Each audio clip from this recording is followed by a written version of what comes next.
Oro Ogogo ti fẹ́ dá wàhálà sílẹ̀ o. Mo fẹ́ kẹ́ wá lọ gbọ́ ọ̀rọ̀ lẹ́nu Alfa Akeem. Ohun tó ṣẹlẹ̀ láàrin Alfa Akeem àti Yinka Tnt. Lánàá òde òní, Alfa Akeem ti gbé àgbo lọ sí ọ̀dọ̀ Ogogo, ìyẹn ní ilé ìwòsàn tí wọ́n ti ń gbà tọ́jú lọ́wọ́lọ́wọ́. Ṣùgbọ́n ọ̀rọ̀ yìí, ìgbésẹ̀ tí Alfa Akeem gbé yìí, ó ti ń mú àwọn họ́rùn kan jáde lórí ẹ̀rọ ayélujára tó fi jẹ́ pé Yinka Tnt náà sọ̀rọ̀ lórí ẹ̀. Ọ̀rọ̀ yìí kò wá bá Alfa Akeem níbi tó dáa. Mo fẹ́ kẹ́ wá lọ gbọ́ èsì tí Alfa Akeem fọ̀. Tẹ́ bá wá gbọ́ èsì tí Alfa Akeem fọ̀ tán, ẹ ṣẹ̀ṣẹ̀ wá gbọ́ ohun tí Yinka Tnt náà sọ nínú fọ́nrán yìí. Ẹ wá lọ gbọ́ ohun tó ṣẹlẹ̀. Ẹni tó sick, gbogbo wa la lẹ́gbọ̀n, a ní èèyàn bí Ògògó, gbogbo wa la ní nínú fámìlì wa. Kò sẹ́ni tó lè gbàdúrà kí ẹni tó ó nírú Ògògó yẹn nínú ẹbí ẹ̀ kó wá gbàdúrà kábúrò ṣe. Ká tó ń bùrù sógògó lẹni àkọ́kọ́ tí máa kọ́kọ́ lọ gbàgbó fún ni. Ògògó ìṣẹ́ni àkọ́kọ́ náà tí mo fọwọ́ ara mi lọ ṣàgbó fún tọ́lọ́ndẹ̀ ní kó ríwòsàn. Ask Don Richard now, say stage play, say stage play ni ti Don Richard ni. Àyèmáyé àwọn èèyàn bẹ́ẹ̀ tó jẹ́ pé Ọlọ́run lò wá ní sábàbí kí wọ́n ríwòsàn nínú ayé wọn. Téèyàn bá gbéra rẹ̀ wá bá wa publicly on social media, àwa náà máa attend sí publicly on social media. Téèyàn bá pè wá lábẹ́ aṣọ, èèyàn mélòó ló bá wa sọ̀rọ̀ lábẹ́ aṣọ tá a gbòòrò ẹ̀ wá sórí social media. Ọmọ iye patient mò ń díù pẹ̀lú ni. Most of my customers, they are not in Nigeria, they are in diaspora. Customer mélòó mo ní Nigeria. Àwọn tí mò ń díù pẹ̀lú jù, àwọn tí wọ́n ń ra apps mi jù, they are from diaspora, and I don't publicize my number. I don't call my number. I don't publicize my number. Not until tí àwọn case tó bá critical. Tí mo dẹ̀ rí pé bóòlù ni wọ́n ṣe lè locate mi pẹ̀lú àwọn ẹni yìí, I have to drop my number. Once in a while ni mo máa fi number mi sílẹ̀. Orí ẹ̀kẹ́ tó lè lọ sórí page mi kí n tó lè sọ nǹkan kan, bóyá mo fi nǹkan wòsàn lẹ̀ ni, kí n tó lè sọ pé lẹ́yìn ẹ pè number mi sórí ni, ẹ pè phone mi, tẹ́ bá fẹ́ ṣiṣẹ́ yìí, màá bá yín ṣe, ó yẹ ẹ pè number mi kí wọ́n máa pè number mi. I don't call my number unnecessarily because I know what I'm doing. In tí mo gbé lọ́wọ́ jẹ̀ níhù, mo dẹ̀ máa tí mo gbé lọ́wọ́ mẹ́rin dẹ̀ ti torí ẹnìkan ṣe. So,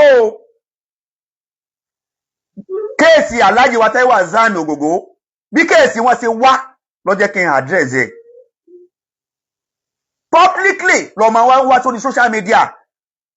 Fúnra ọmọ ló wá sórí social media tó gbé ọ̀rọ̀ Alhaji wa Zani Ogogo tó gbé wá fún gbogbo ọmọ Nàìjíríà. Tẹ́mi dẹ̀ wà nínú ọmọ Nàìjíríà. Ó gbé wá fún gbogbo ọmọ Nàìjíríà pé ẹ gbà wá o. Kódà ó sọ boldly níbẹ̀ pé cancer ni o, ó dẹ̀ ti wọ stage 4. Ta ni ó mọ̀ pé stage 4 cancer is very very critical condition.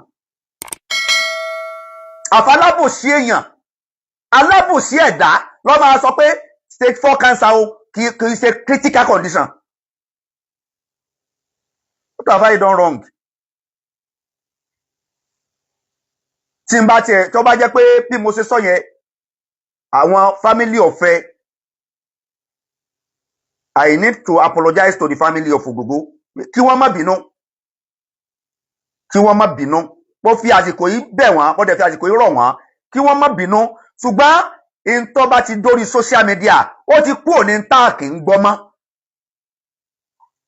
Mi ò ṣàdédé lọ síbẹ̀ náà, ṣé mo kàn gbéra, mo kàn ṣàdédé rí pé mo gbé amọ lọ síbẹ̀ ni. Mi ṣàdédé lọ síbẹ̀ náà.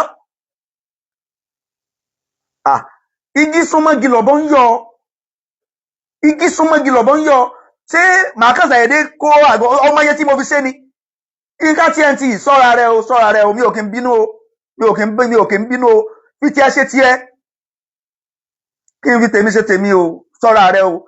Tó bá jẹ́ pé àwọn fámìlì náà wá rán wọn níṣẹ́ tó jẹ́ yẹn, jáde padà kó wá jẹ́ kó yé mi pé àwọn fámìlì. So màá wá padà jáde, màá wá ṣe àwọn àlàyé kan.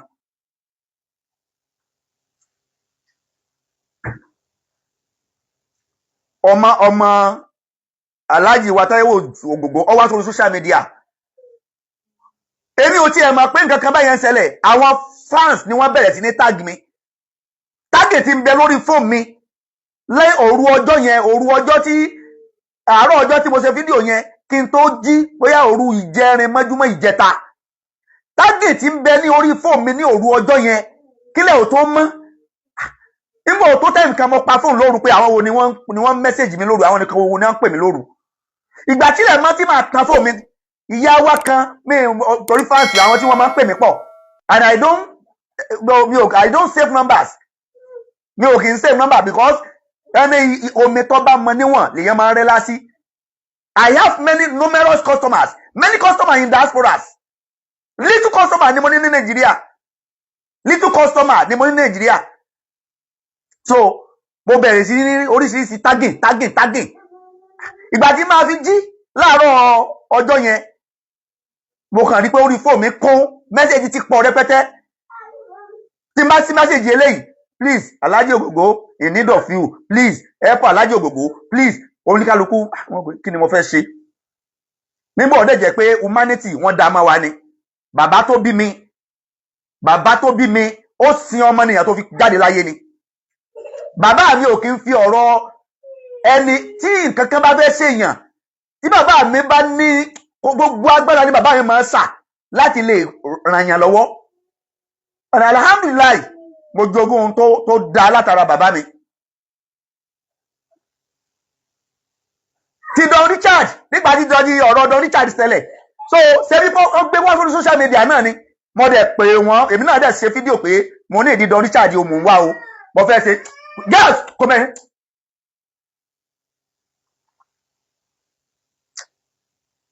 Mo dẹ̀ ṣe fídíò lórí ọ̀rọ̀ Don Richard, so àwọn èèyàn dẹ̀ táàgì mi, wọ́n dẹ̀ ṣe nọ́mbà, mo dẹ̀ ṣe heart, mo dẹ̀ gbé lọ bá Don Richard. Àwọn èèyàn òbí so kí ni I have never experienced negative comments.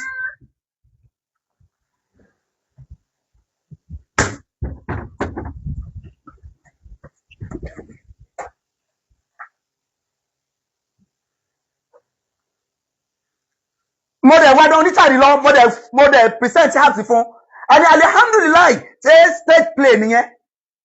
Ó fẹ́ tàgbó tí n bá fẹ́ tàgbó mo mọ iye àgbo tí mò ń tà. Àgbo tí mo tà pẹ̀lú ìkọ́mọ́nkéwú tọ́lọ́ fi ṣe ibi tí tó fi ṣe lé ńlá fún mi. Tọ́lọ́ fi ṣe ogun tó ṣe fún mi kí ló tó kù. Ṣé ká jẹun, ká wọṣọ, ká travel káàkiri ibi tó bá wù wá, ká lọ múra nígbà tó bá wù wá. Àti rìn yẹn lọ, kí ló tó kù. Omi tó bá mọ níwọ̀n lèèyàn máa ń rẹ́ lásì.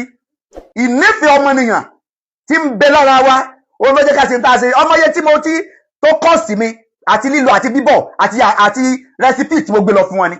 Tó wá bọ́ sórí social media tó ń sẹnu yánnayànna. Wọ́n fi Alhaji Taiwo Zarazan, wọ́n fi make market, wọ́n fi máa ṣe dẹ̀dẹ̀rìn ní ẹni ta ló make market. Ayé ti màmí already náà, wọ́n ti di rìfárà lèmi ń jẹ́. Bí mi polówó ọjà, àwọn tó ń lo àti mi, wọ́n rìfá mi. Rìfárà ni mo ń jẹ́. If you don't know, but tó gùn ẹni bá dání lójú, èyàn máa fi gbárí ni. Tó gùn ẹni bá dání lójú, èyàn máa fi gbárí ni. Tí mo bá mọ nǹkan, tí mo dẹ̀ rí ẹni tí ó ń bẹ lẹ́gbẹ̀ẹ́ mi tí nǹkan yẹn ń ṣe, èmi máa jáde. Kódà kò jẹ́ pé nǹkan yẹn ti wà lójú kú. Nta bá sì lè ṣe láti lè fi ran ẹni lọ́wọ́, a sì ṣe. A mọ̀ pé gbogbo ibi tó bá tiẹ̀ wá padà já sí tọ́lọ́run lọ padà ṣe. Kì í sálájì Ogogo, Alhaji Taiwo Ogogo sáwọn lẹ́ni àkọ́kọ́ ni. Àwọn kọ́ lẹ́ni àkọ́kọ́ náà ó. Àwọn lẹ́ni àkọ́kọ́ ni mo kọ́kọ́ gbé nǹkan fún ni. Àwọn kọ́ lẹ́ni àkọ́kọ́ ò lọ sí findings ẹ̀ dáadáa. Àwọn tó lọ ń lò wà ní sábàbí fún wọ́n ti pọ̀ rẹpẹtẹ. Àwọn tó wà tó jẹ́ social media wọn lẹ́rí yẹn, àwọn tí ì ṣe social media wọn pọ̀ rẹpẹtẹ. Àwọn testimonies tí ń bẹ lórí fóònù mi ò kì í ṣe kékeré, because torí pé kì í ṣe social media ni wọ́n gbé wá. Secret làwọn nìyẹn, nǹkan tó pamọ́ làwọn yẹn. Ṣùgbọ́n ọ̀rọ̀ tán ti gbé wá sórí social media táwọn followers tag mi, Alhaji Akeem ẹ̀dá kan nǹkan báyìí ṣẹlẹ̀ sára afẹ́kẹ́ attend sí wọn, ọ̀pọ̀lọpọ̀ àwọn èèyàn so kí ni mo fẹ́ ṣe nígbà tí mo lọ tí mo gbé nǹkan yẹn fún wọn àwọn tí wọ́n ń tàgì mi àwọn olólùfẹ́ mi àwọn followers mi àtàwọn olólùfẹ́ Alhaji Taiwo Hassan Ogogo tí wọ́n mẹ́sẹ̀jì mi so bí mo ṣe wá jẹ́ kí wọ́n mọ̀ pé a ti lọ a ti dìlífà rẹ̀ fún wọn o so ó ti dẹ̀ṣẹ̀ pé n tí ẹni ká ṣe o a ti ṣe o a ti dìlífà rẹ̀ fún wọn o ó ti dẹ̀ṣẹ̀ mi ò àwọn ọ̀rọ̀ míì tí ó bá jáde nínú fídíò yẹn I'm ready to do apology lórí ẹ̀ bóyá àwọn ọ̀rọ̀ míì tí mo sọ níbẹ̀ tàbí àwọn àsọjù míì tí àwọn ọ̀rọ̀ míì tẹ́rí ń bẹ̀ gẹ́gẹ́ bí pé àáfàá ti sọ̀rọ̀ jù àáfàá ti I'm ready to apologize. Màkà wá gbé fídíò mi lórí pé wọ́n ń lórí kan fẹ́ tajà ni fita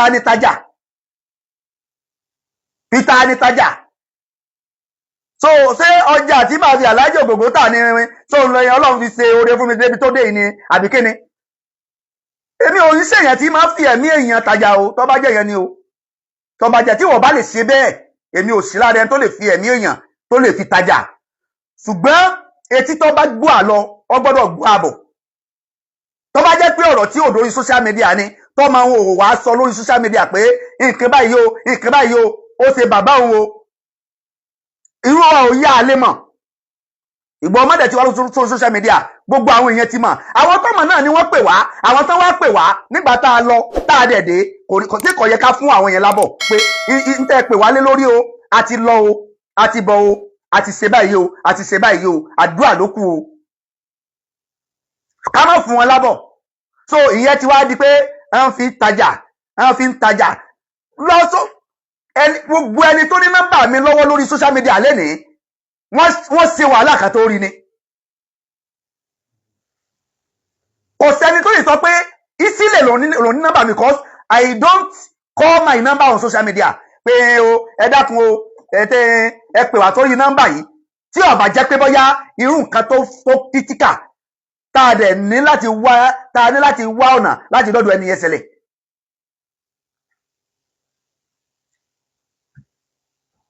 So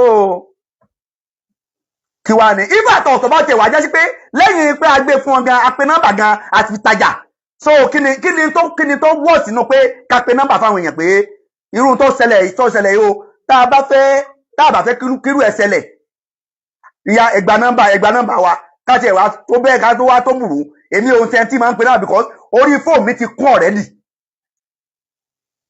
wàláì mo fi àlùkùránì búra last month ni mo wipe off almost 10,000 messages 10,000 messages on my phone I had 10,000 messages lórí fóònù mi lórí WhatsApp méjì mo ń lò ẹyọ kan nínú WhatsApp méjì tí mo ń lò I had 1,000 messages last month ni mo wipe ẹ̀ kúrò lórí fóònù. Presently mo tún ṣe ń sọ yìí mo tún ti ní almost 3,000 messages tí mi ti ráyè attend sí tí mi ti ráyè dá lóhùn.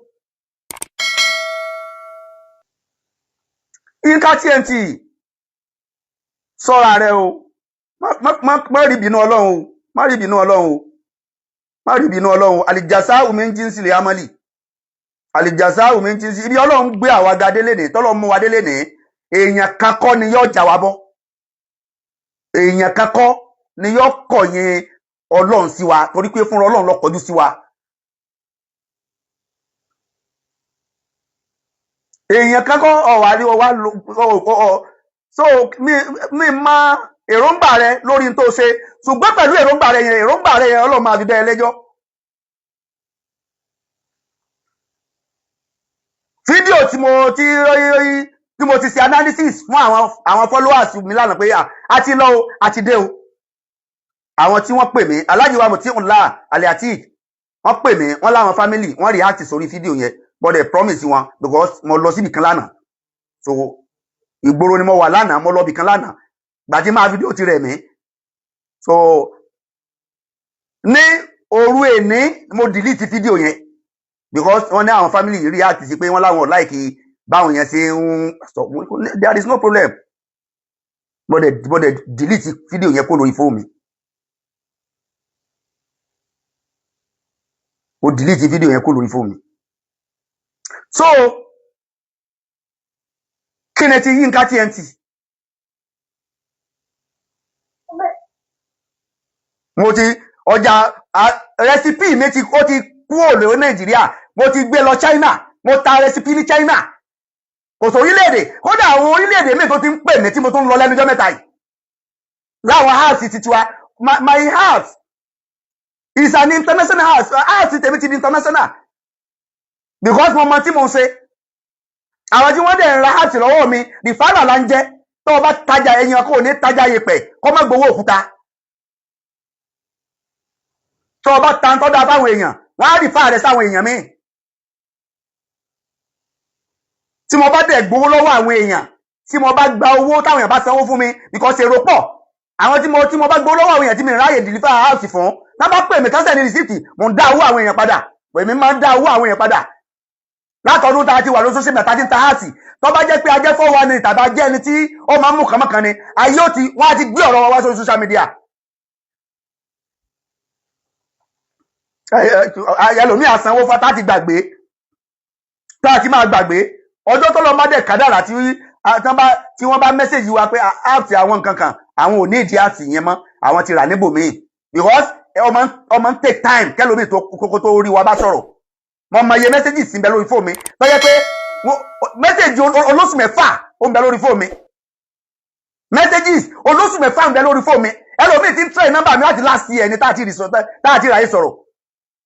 so ó ń bẹ nínú ẹlòmíì tó yẹ pé wọ́n á ti sanwó fún wa, tó jẹ́ pé mẹ́sẹ̀jì tí àwọn mẹ́sẹ̀jì bó ṣe ń wọlé á ti lé mẹ́sẹ̀jì wọn lọ, tá a ṣẹ̀ṣẹ̀ máa wá kiri tá a bá ti wá wá táàrí because nọ́mbà èèyàn mélòó la fẹ́ save, nọ́mbà èèyàn mélòó la fẹ́ save tá a bá ti wá wá táàrí, táwọn ẹ̀dẹ̀ ti pè wá because cost máa ń pọ̀ fún wa. mo ti ń ṣayé mi kí n tó ṣẹlẹ̀ challenge Faraya Ogogo nìyí, gbogbo wa humanity ti ń bẹ lára kọ sáyé. ṣé o rò pé mo wọlé débi kí n mo gbé àgbo láti Òṣogbo mo gbé lọ sẹ́kọ̀ọ́, mo fi time mi I spent my money, I create time to deliver the package. àwọn tí wọ́n ń fi owó ra àgbo lọ́wọ́ mi lè gbé àgbo lọ fún wọn lé.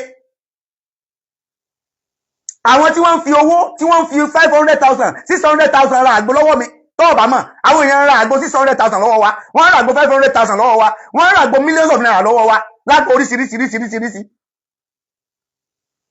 jẹ́ pé tá a bá máa calculate ẹ̀, ìmí máa wọ 500, ìmí máa wọ 600, ìmí máa wọ 700. mi ò lọ gbé àgbo fún wọn nílé tí ò bá jẹ́ pé torí ìfẹ́ èèyàn àti ìfẹ́ àti humanity tí ń bẹ lára wa. mo fowó ara mi ṣe nǹkan, mo package ẹ̀, mo tún wá rẹ epo sọ́kọ̀, mo tún wá gbọ̀nà Èkó, mo tún wá lọ gbé fún wọn. àwọn tí wọ́n wá tààgì wa tán jáwọ́ èèyàn dáadáa tí wọ́n pè wá pé ẹ dákun ẹ bá wa ọ̀nà tẹ́ ní àbá lè gbà ran ẹ bá lè gbà contribute sí ẹ̀ẹ́tì Alhaji wa Faraya Ogogo, ẹ dákun gbogbo àwọn tí wọ́n wá tààgì wa yẹn ká má update wọn, ká má sọ fún wọn.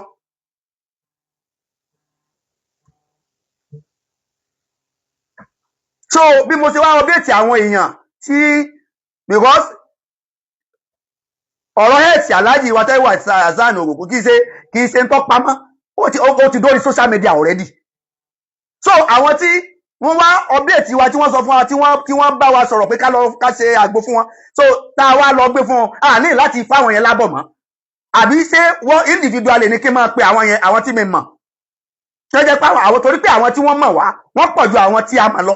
àwọn tó yẹ pé ìfẹ́ Alhaji wa Faraya Ogogo ni wọ́n ní tí wọ́n fi mẹ́sẹ̀jì wa, so ṣáyẹ kọ̀ọ̀kan ní kí wọ́n máa pè wọ́n pé ẹ dákun àjọlọ. I must tell you the fact pé tó fi di ìrọ̀lẹ́ àná mo dẹ̀ tún rí àwọn tí wọ́n ń táàgì mi pé Alhaji ẹ dákun ẹ bá wa attend sí Alhaji Ogogo Hasan, tá a dẹ̀ ti lọ ọbẹ̀.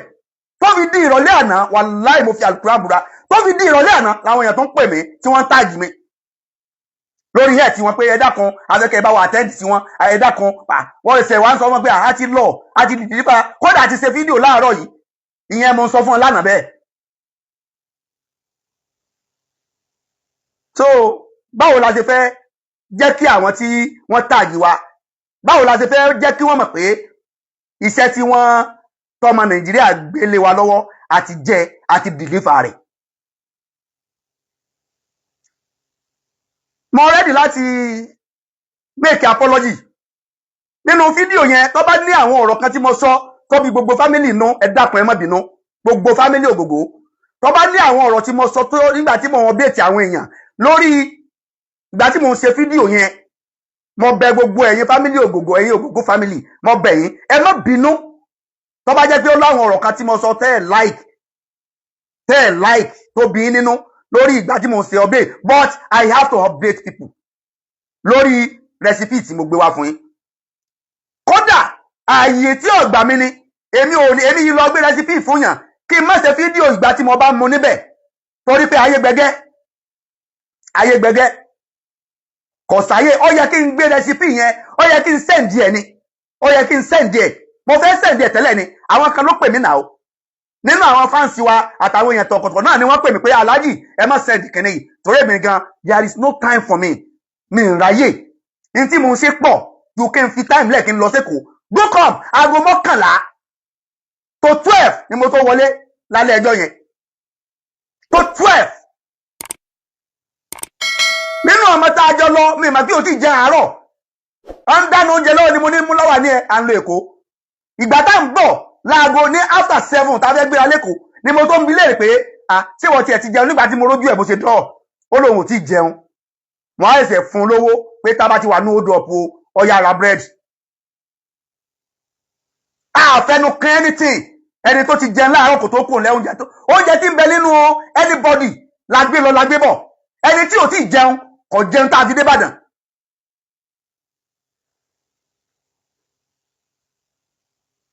Àtòṣe ìyẹn la wá ṣe so ṣe bá ṣe ń torí èèyàn ni. Tó bá jẹ́ pé torí èèyàn ni mi ní go extend mi ní ṣe tó bá yẹn tó bá mà. Tó bá jẹ́ pé torí ti àwọn èèyàn ni mi ò ní ṣe tó bá yẹn because mi ò kí nira mi lára. Ọlọ́run ti ṣoore fún mi. Ṣé nígbà tí mo débẹ̀ wọ́n sọ fún ẹ pé mo béèrè owó lọ́wọ́ wọn? Nígbà tí mo débẹ̀ tí wọ́n sọ fún ẹ pé mo ní kán fún mi lówó tí màá fi dìpọ̀ sọ́kọ̀ ni. Ọlọ́run ti níwọ̀nba mi ò kí ń solówó ṣùgbọ́n ìwọ̀nba ń tọ́lọ́ ń ṣe fún mi alhamdulilayi mi ń yó ebi ò lè pa mí. Ìwọ̀nba ń tọ́lọ́ ń ṣe fún mi alhamdulilayi mi ń solówó torí àwọn kan náà ń fún wa nínú táàsì táwọn àwọn rìfárà táwọn èèyàn ń rìfá wa lórí àṣì wa so Ọlọ́run pèsè fún wa láti bẹ̀ Ọlọ́run lọ́ba tí máa ní àrọ̀zákù tí máa pèsè fún yàn. Mi kì í solówó ṣùgbọ́n alhamdulilayi. So kí ni máa ṣe jù báyẹn lọ? Mo dé mo ní láti update àwọn èèyàn because gbogbo àwọn tí wọ́n pè wá kọ́ la lè máa pè padà lẹ́yọ kọ̀ọ̀kan pé a ti lọ o ẹ̀dá kan a ti lọ o. So kí n ṣe fídíò kí n jẹ́ kán mọ̀ pé iṣẹ́ tí wọ́n gbé fún wa àti ṣe àti deliver rẹ̀. So kí wá ní títí ẹ gbẹ̀ràn mi dọ́lẹ́rù?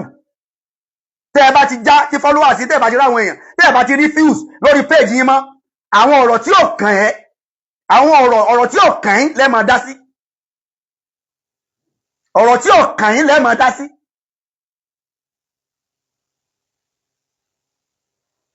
So ìkìlọ̀ leléyìí wọ́n ní leléyìí èmi ò mi ń publicize ara mi ń lọ sórí rédíò rí láti publicize àgbo mi. Mi lọ sórí tẹlifíṣàn yìí láti publicize àgbo mi. The only thing tí mo máa ń ṣe ni pé màá drop recipe ké àwọn nǹkan yìí o ẹ ṣe báyìí o ẹ máa lò ó. And I don't release my number. Ẹni àwọn tó mọ̀ mí gbogbo ẹni tó ní nọ́mbà mi lọ́wọ́ wọ́n ṣe wàhálà wa ni wọ́n wà ní. I don't release my number. Èmi ò kí n fi nọ́mbà mi lẹ̀ lórí page mi. Ẹ lọ wo gbogbo topic mi ẹ lọ wo orí page mi. Mi ò kí n fi nọ́mbà mi lẹ̀ not until when critical condition occur.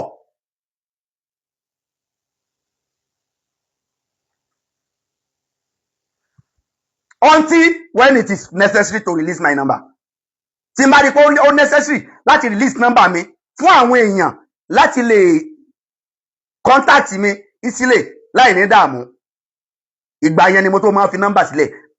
Mo fi number mi lẹ̀ nígbà tí Don Richard tó ní kidney issue. Then mo fi number mi lẹ̀ pé káwọn èèyàn pè mí pé mo fẹ́ lọ gbé recipe wá fún Don Richard. So true number tí mo fi sílẹ̀ yẹn láwọn èèyàn fi reach out sí mi tó àwọn èèyàn ọmọ nọ́mbà mi èmi ò sẹ́ni tí máa wà sórí tí ó máa polówó àgbo lórí social media tí ó wà parí tó wà ní ẹ̀dá kan tó bá fẹ́ rí mi ọ́fíìsì wa ń bẹ níbi báyìí pé nọ́mbà mi mi ń ṣe rí ṣùgbọ́n ilé ìtọ́sẹ̀lẹ̀ yìí it is a great lesson for every one of us. So lesson ló jẹ́ fún oníkálukú wa. Mo dẹ̀ wò pé kí ni tí mo lè ṣe? Ṣé gbogbo èèyàn ló mọ àgbo cancer ni? Ṣé gbogbo èèyàn ló mọ àgbo hepatitis ni? Ṣé gbogbo èèyàn ló mọ àgbo diabetes ni? Jẹ́ kí n fi nọ́mbà mi sílẹ̀. Should in case torí pé ẹni tó kàn ló mọ̀, ẹni tí ò tí kàn, bó ni ò ṣe ní kàn? Mo dẹ̀ fi nọ́mbà mi sílẹ̀. So ṣé wọ́n sọ fún ẹ pé mo mọ́ tó torí pé mo fi nọ́mbà mi sílẹ̀. Ẹni ó bá ní nọ́mbà mi wàláhì lucky ni. Ẹni ó bá ní nọ́mbà mi lucky ni. Tó o bá mọ iye messages ń bẹ lórí fóònù mi kó tó di pé ilé ìṣẹ̀lẹ̀. Mi rò pé onírú ẹ̀ rí láti jọ́ tó ti dáyé. More than 10,000 messages mo delete ẹ ni. More than 1,000. Àwọn tí wọ́n lè testify sí, tí wọ́n lè jẹ́rìí sí, tí wọ́n máa ń rí, wọ́n mọ̀. Táwọn èèyàn bá ń bínú, tí wọ́n ń bínú pé àfáà message yẹn reply message abẹ́ nínú àwọn tí ó so màá wá sí WhatsApp mi, màá wá fi message hàn wọ́n pé ìwọ náà wo message. Lẹ́yìn ìgbà tí mo delete message 10,000 messages, mo delete 10,000 messages last week ni o. Maybe last week, last month, messages, another messages. Almost 3,000 messages. Almost WhatsApp méjì ni mo ń lò. Ìkan nínú WhatsApp méjèèjì yẹn, òun lélẹ̀ iṣẹ́ àjírí. Almost 3,000 messages. Tí n bá ka messages, n bá ka títí. Mi lè wo 50 tí ilẹ̀ òfìsú. Because àwọn tẹ́ ń reply, àwọn náà máa reply yẹn padà. Ṣé ma wá lè attend sí èèyàn 50? Mi ò lè attend sí èèyàn 50 tí ilẹ̀ òfìsú. Ìwà làwọn bá ká. I voluntarily make move. Voluntarily tó bá jẹ́ pé ń tájẹ ni mi ń wá owó kiri mọ́. I must tell you the fact. Owó ni ń wá mi kiri. Mo dúpẹ́ fọ́lọ́run lórí gbígbàdúrà àwọn òbí tán bí mi lórí mi. Torí kìí ṣe ọwọ́ mi.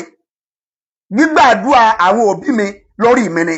Torí pé in tí bàbá àti ìyá èèyàn bá ṣe ẹ̀san máa ké lórí ọmọ. Gbogbo ọmọ tí ń dààmú lẹ́nìí kọ́ ìṣòro ló jèso, àwọn òbí ẹlòmíì ló jèso. Lórí fi ń ta ọmọ mi. Gbogbo ọmọ tí ń dààmú kiri lẹ́nìí tí ń wá owó kiri, bí ṣe ń wá owó kiri lówó ń sá fún. Òun kọ́ ló jèso. Mo máa ń dúpẹ́, mo máa ń dá ọpẹ́ yẹn padà sọ́dọ̀ àwọn tán bí mi pé ẹni rere, mo dúpẹ́ pé mo rí ẹni rere bí mi, ẹni rere ni bàbá tó bí mi, ẹni rere ni ìyá tó bí mi, torí wọn kì í bá tèèyàn jẹ́. Tọ́lọ́run bá wá ń kó ẹ̀san rẹ̀ fún wa.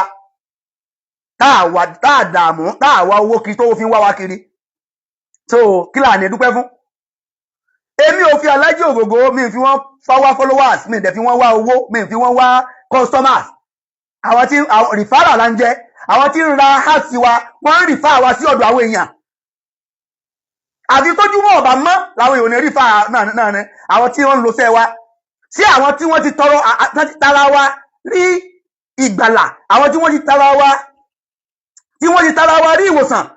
Sáwọn yẹn lè máa sọ pé ká má refer wa mọ́ ni, àbí báwo ló ti fẹ́ ṣe? Oore Ọlọ́run kò ṣe dá dúró.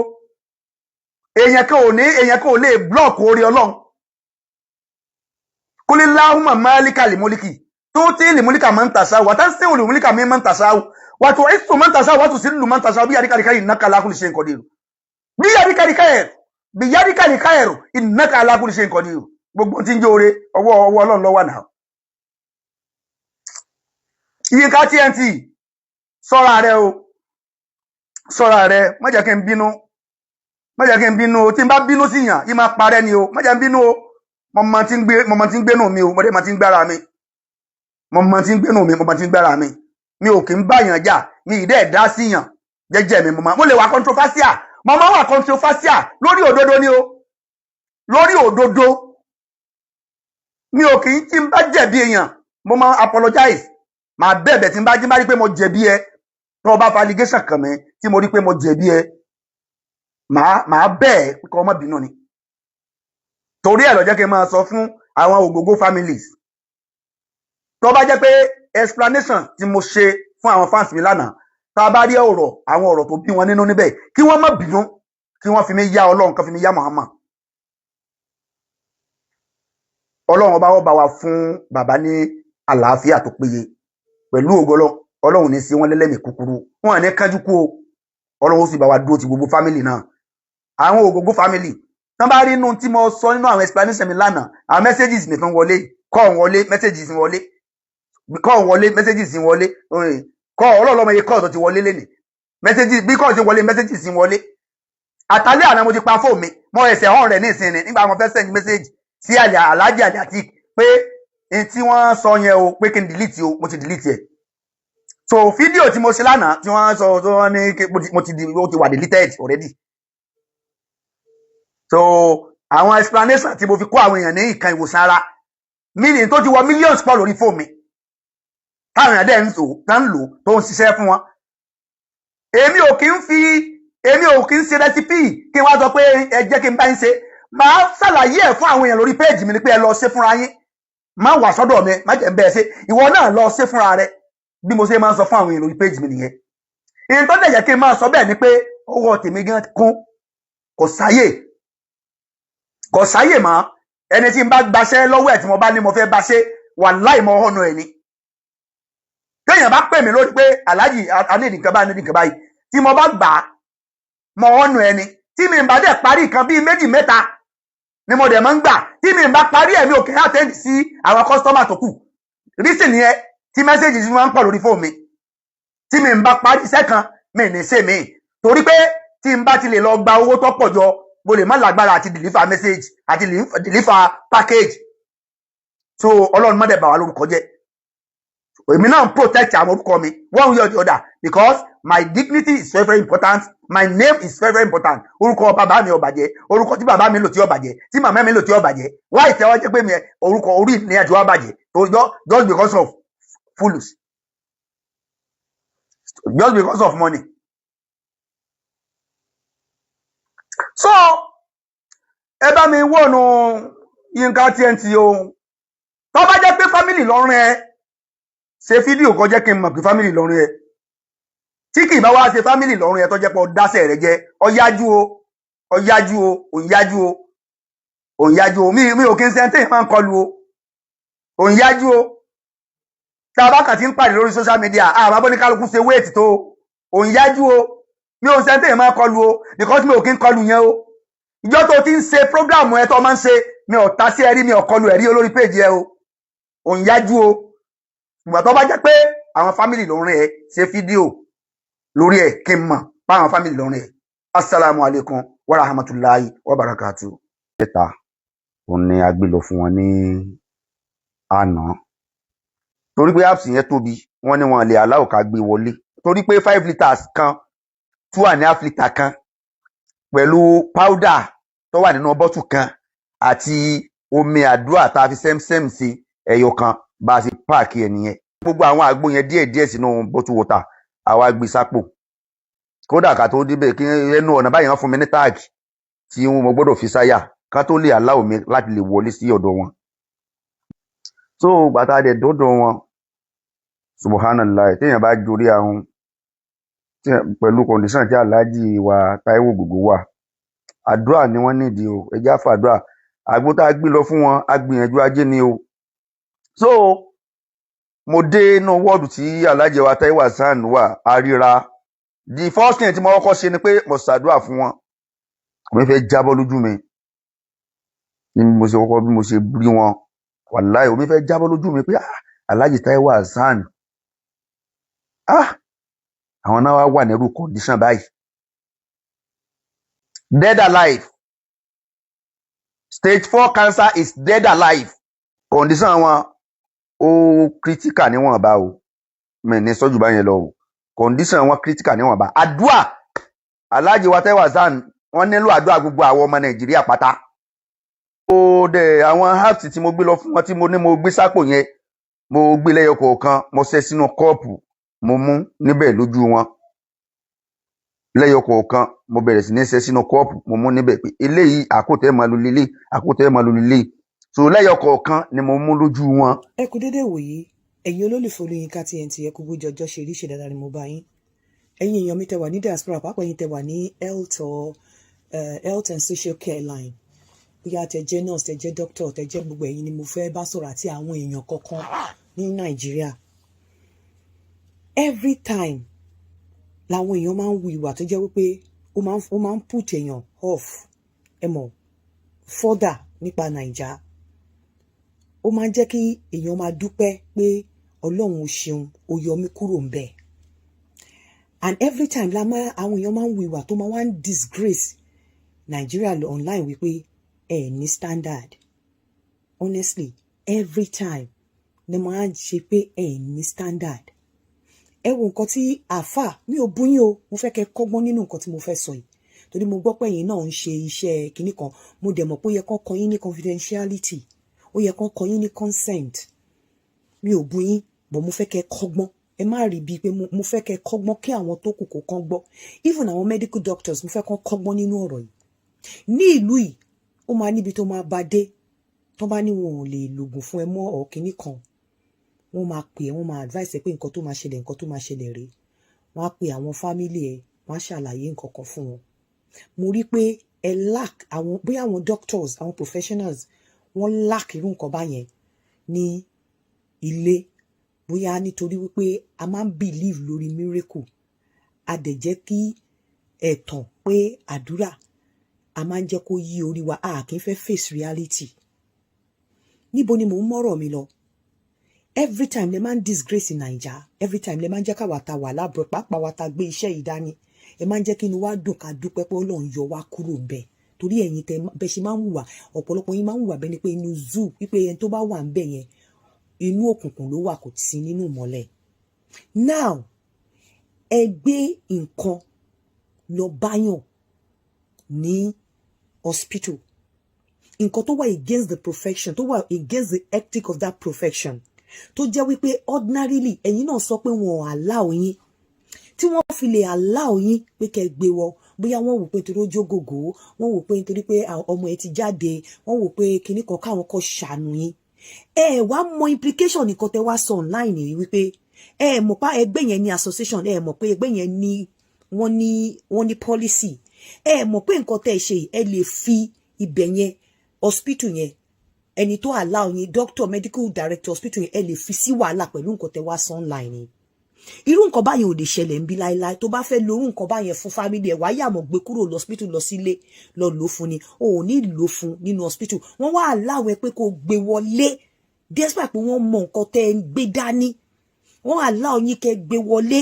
ẹ wá fi pé the best to do because to me ẹ wá fi sickness oní sickness ta ọjà tiyín bẹ́ẹ̀ ló ṣe rí lójú mi ẹ wá fi polówó ara yín bẹ́ẹ̀ ló ṣe rí àwọn tó bá wà sensitive tó bá dẹ̀ wà sensible wọ́n máa mọ̀ pé ó dàbí nǹkan tẹ́ wá ṣe nìyẹn because ẹ̀yin tẹ́lẹ̀ fẹ́ lọ sí line yìí ẹ mọ̀ nǹkan tó ń pè ní confidentiality ẹ mọ̀ nǹkan tó ń pè ní consent ẹ wá ṣàlàyé lórí social media pé hospital big hospital ẹ dárúkọ lóòótọ́ but from àwọn board àwọn association yẹn àwọn board yẹn àwọn kinní yẹn wọ́n lè trace nǹkan tẹ́ ń sọ wọ́n lè trace kàn trace hospital yẹn kí hospital yẹn wọ gàù kí medical director wọn wọ gàù pẹ̀lú nǹkan tẹ́ ń sọ because it's against the ethic of the profession kò yẹ kẹ́ kàn allow yín kẹ́ gbé wọlé wọ́n dẹ̀ wá allow yín yẹn ṣó yẹ kẹ́ wá sọ níta ẹ dẹ̀ ń sọ báyìí with confidence bẹ́ẹ̀ ni pé kò sí nǹkan kan tó ṣe ẹ mọ̀ pé bí ìgbà tẹ́ fẹ́ báyé àwọn hospital ẹni tó níbẹ̀ yẹn jẹ́ ẹ fẹ́ báyé profession yẹn jẹ́ kó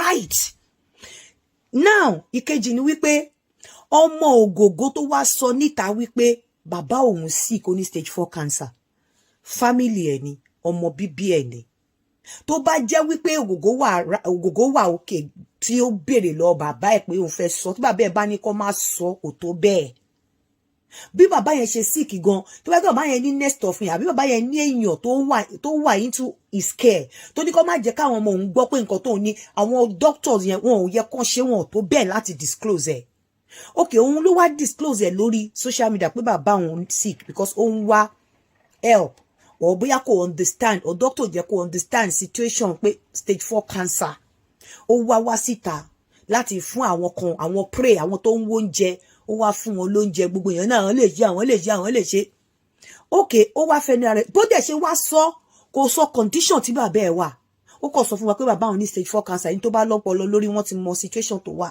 ó kàn ní ẹ má jẹ́ kí bàbá òun kú kò sọ condition èyí wá síta ṣé àwọn family ẹ̀ fún yín ní consent láti sọ nǹkan tẹ́ ń sọ yìí nǹkan tẹ́ wá sọ ń ta condition tó wà àdúrà ní kàmá ṣé wọ́n fún yín ní consent láti wá sọ condition tó wà ń ta because àwọn nǹkan kó wà tẹ́ ń ṣe tó ń belittle Nàìjíríà tó ń jẹ́ kéèyàn máa fi pé kò sí standard ní all sectors ní ò ti sí standard ṣé ebeyin lẹ́yìn ṣe traditional message wọn ò kọ́ yín ní consent wọn ò kọ́ yín ní confidentiality ṣé wọ́n fún yín ní consent láti wá disclose nǹkan tẹ́ ẹ rí ṣó tiẹ̀ yẹ kẹ́ wá sọ níta fún wa wípé a gbọ́ pé bàbá Jídé kò sọkọ́ ti wá sọ pé wọn ò allow anybody ṣó yẹ ká gbọ́ pé wọ́n allow yín to me and to reasonable people ẹ wá fi máa yẹn ẹ wá fi ta ọjà ẹ wá fi polówó ara yín káwọn èèyàn mọ̀ pé àwọn èèyàn ti mọ̀ pé ń tàgbó tẹ́lẹ̀ o bọ̀ yí pé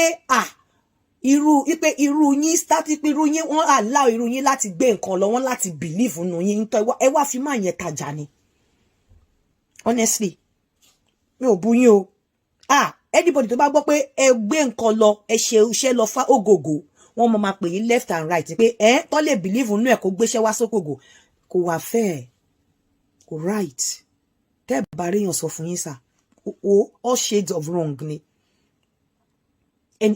mi rò pé gba consent lọ́wọ́ family ẹ̀ láti wá sọ agbogbo àti àwọn tó bá wà sensible wọ́n mọ nǹkan tó ń pè ní stage 4 cancer gbogbo àwọn agbẹ́kíníkà àwọn ẹ fẹ́ jẹun ni torí pé Nigerians religion ló máa ba ayé yín jẹ́ tí ò bá jẹ́ yẹn tó bá ní stage 4 cancer ó yẹ kẹ́ ti mọ stage ẹ ti mọ ibi tó onítọ̀hún dé ó ṣeé ṣe kó rù ú là but kò ṣe nǹkan tó easy bẹ́ẹ̀ yẹn débi pé èèyàn kan máa ní òun fẹ́ lọ ṣe kinní kan òun fẹ́ lọ ṣe gàmẹ̀dù Ọlọ́run kó bá wa fún wọn ní àlàáfíà bẹ́ẹ̀ tó bá jẹ́ pé ìlú yìí ni doctor àti pé àwọn family ẹ̀ mi ò mọ̀ bóyá wọ́n ti ṣe bẹ́ẹ̀ o wọ́n á ti sọ àwọn nǹkan kan fún wọn tó bá jẹ́ ìlú yìí nìkan tó bá sọ fáwọn family ẹ̀ gan ọmọ yẹn gan lè má need láti bọ́ síta wá ṣe nǹkan tó ṣe yẹn but bóyá wọn ò educate wọn ò sọ nǹkan ló jẹ́ kọ́mọ yẹn fi pé òun sì lè rí help níbi kan bẹ́ẹ̀ nígbà tí doctor ti ní pé wọn ò fún ní kẹ́mù mọ́ ó lè jẹ́ pé strength ẹ̀ ò lè gbé torí kẹ́mù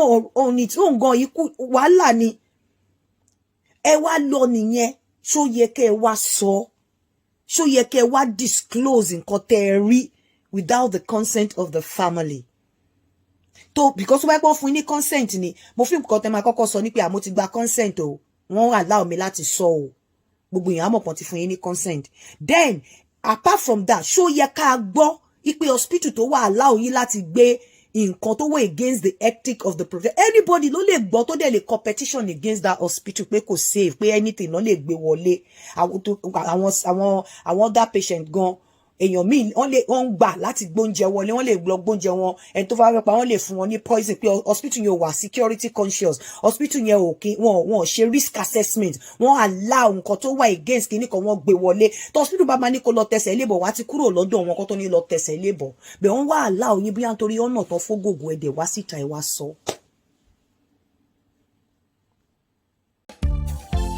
GBEDE-GBEYO media lọ́jọ́kọjọ́ àwa ni bàbá.